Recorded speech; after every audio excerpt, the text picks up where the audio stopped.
The Broward County Sheriff just released a timeline of the events leading up to, during, and after the deadliest school shooting since Sandy Hook 5 years ago.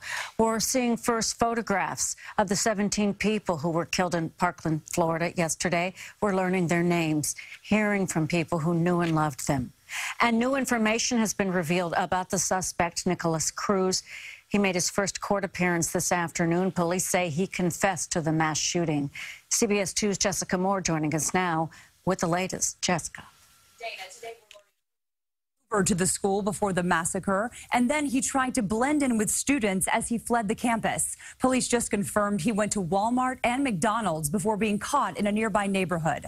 Cruz was also part of a white supremacist group called the Republic of Florida. The leader of that group said Cruz had trouble with a girl, and he believes the timing of the attack on Valentine's Day was not a coincidence. The man police say carried out a massacre at his former high school, now officially charged with 17 counts of premeditated murder. And I find probable cause. I further find the proof of guilt to be evident or the presumption great. Therefore, Mr. Cruz, you're going to be held without bond until further order of the court. Students and teachers ran for their lives around 2:30 Wednesday afternoon as police say 19-year-old Nikolas Cruz showered the Broward County campus with a hail of bullets using a semi-automatic rifle. Lori Aladef's daughter was killed in the attack. The gunman, a crazy person, just walks right into the school, knocks down the window of my child's door, and starts shooting her, and killing her. Investigators say Cruz was armed with multiple magazines, an AR-15 rifle, smoke grenades, and wearing a gas mask. Right now, the medical examiner is doing a thorough investigation. As I said before, we want to release the victims to their families, but the main thing we want to do is we want to make sure there's a successful prosecution, and we want to go as fast as we can. But accurate is better than speedy.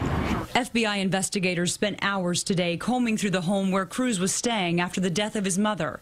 Paul Gold lives next door and says Cruz was a troubled teenager. At times, he had so much anger and pain inside of him.